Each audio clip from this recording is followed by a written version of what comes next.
નમસ્કાર ખેડૂત ભાઈઓ, ખોડલ પ્રાકૃતિક કૃષિમાં તમારું સ્વાગત કરું છું. હું છું જસુભાઈ. આપણે તમે જે આ જોવો છો ને તે જીવામૃત છે.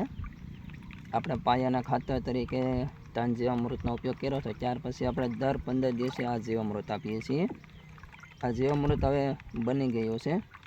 તો આપણે આમ તો જ્યારે પિયત આપવાનું હોય ત્યારે આપણે પિયતની સાથે જીવામૃત આપીએ, પણ આ ચોમાસામાં તો આપણે પિયત આપવાનું ન હોય ત્યારે આપણે ડ્રેસિંગ કરીએ છીએ ને બેટરી પંપમાં તેનો છંટકાવ પણ કરું છું. આ રીતે હું આમ 3 વર્ષથી પ્રાકૃતિક ખેતી કરું છું. હું રાસાયણિક ખાતર કે જંતુનાશક દવાનો ઉપયોગ તો કરતો જ નથી. ને આપણે ઝીરો બજેટ ખેતી જેને કહીએ છીએ, જે પ્રાકૃતિક સુભાષ પાલેકર, તે જ આપણે ખેતી કરીએ છીએ. આ ખેતરમાં તમે જુઓ, આમાં મેં મિશ્ર પાક પદ્ધતિ પણ અપનાવેલી છે.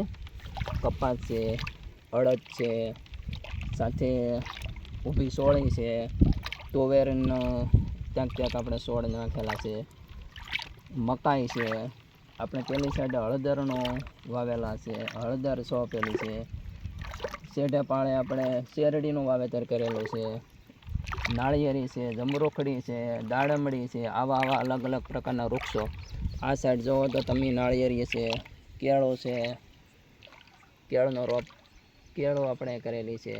આ રીતે મિશ્ર પાક પદ્ધતિથી જ આપણે પ્રાકૃતિક ખેતી કરું છું. આપણી પાસે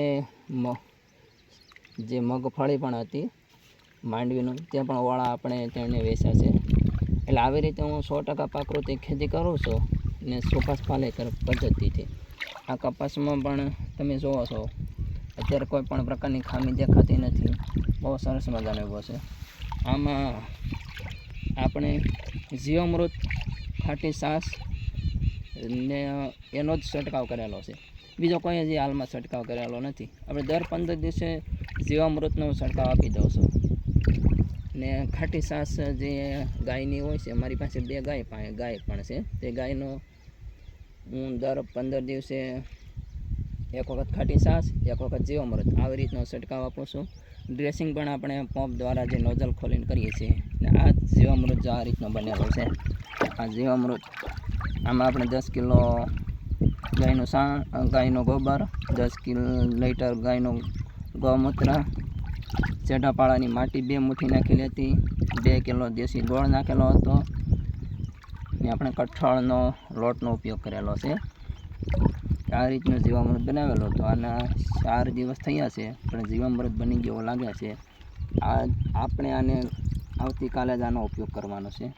બસ ખેડૂત ભાઈઓ, તમે પણ પ્રાકૃતિક ખેતી અપનાવો ને આ રીતની વધારેમાં વધારે ખેડૂતો પ્રાકૃતિક ખેતી તરફ વળે તો આપણા માનનીય રાજ્યપાલ શ્રી આચાર્ય દેવવ્રતજીની પણ એવી મુહિમ છે કે ખેડૂતો પ્રાકૃતિક ખેતી કરતા થાય ને પોતે તો સમૃદ્ધ થશે, પણ જે લોકો જે ખોરાક લે છે, કે જે શાકભાજી ખાય છે, તેનું પણ આરોગ્ય સારું રહે. બસ આજે એટલું જ. જય માતાજી.